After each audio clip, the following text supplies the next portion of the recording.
Alguns pais acham que falar sobre drogas, a gente precisa começar cedo, né? Começa com criança de 6, 7, 8 anos e a gente dá um sermão neles, a gente fala sobre os perigos da maconha, sobre os perigos do crack, o que pode acontecer e tal. Tem aquelas conversas longas de horas, né? E a criança tá ali inquieta, impaciente, louca para que a conversa acabe. Acabou a conversa, não lembra mais nada, certo? Esse é um grande equívoco. Por mais que o pai, a mãe estejam bem intencionados, ele não vai surtir efeito. Tá? Eu sou Marconi, eu sou consultor em dependência química, assistente social e nesse vídeo nós vamos falar sobre isso. Como abordar a questão drogas para as nossas crianças. Primeira coisa que nós vamos conversar, entender um pouquinho, é que uma conversa precisa ter duas partes. Uma pessoa fala, a outra escuta e depois há uma troca. A outra pessoa também fala. A gente precisa saber o quanto a criança está entendendo do assunto, né? É importante transmitir para a criança os nossos valores, o que a gente acredita, né? Apresentar um pouquinho para ela as nossas respostas, que devem ser francas e diretas. Outra coisa importante, o cuidado que nós devemos ter, se alguma pessoa bebe na casa, né? Não é o problema é deixar a bebida num copo pela metade, oferecer para a criança aquele açúcar que sobra na caipira, a espuminha da cerveja.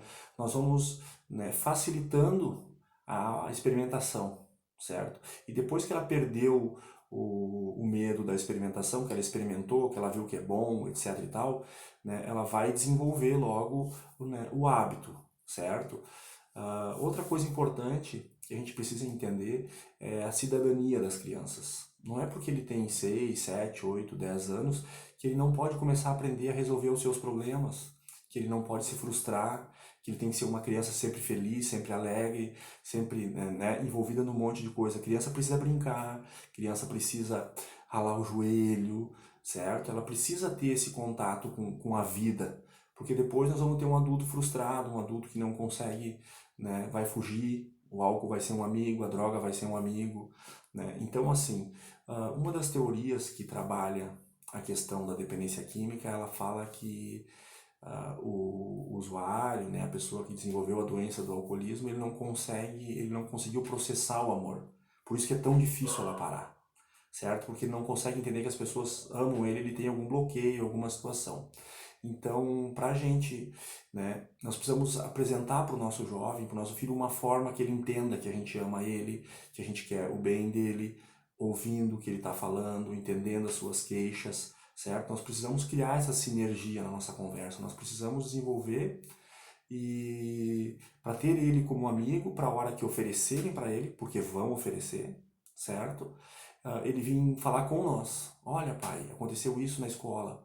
Mas como o pai fala, fala, fala, fala, quando o filho vai falar uma coisa, não, não me vem com isso, tu não está envolvido com isso, certo? O pai não permite que ele expresse aquilo que aconteceu, não é permitido que ele, né, converse, que ele apresente seu ponto de vista, não, ele só precisa concordar com o pai. E não é assim, certo? Uma semana numa escola, um menino com 10, 12 anos, ele começa a namorar na segunda, termina na terça, experimenta álcool na quarta, na quinta ele começa a escutar uma música lá não muito legal, e na sexta ele está fazendo tudo isso junto, certo? É muito dinâmico hoje e nós precisamos estar atento. Então, uma das dicas que eu dou também é fazer uma refeição por dia, né, junto com a família, para sentar, para tentar conversar, para tentar ver o que está acontecendo, onde a gente vai atualizar o relacionamento, onde a gente vai ouvir, onde a gente vai perceber a velocidade que o nosso filho come, se um dia ele mudar a velocidade a gente vai estar entendendo, certo?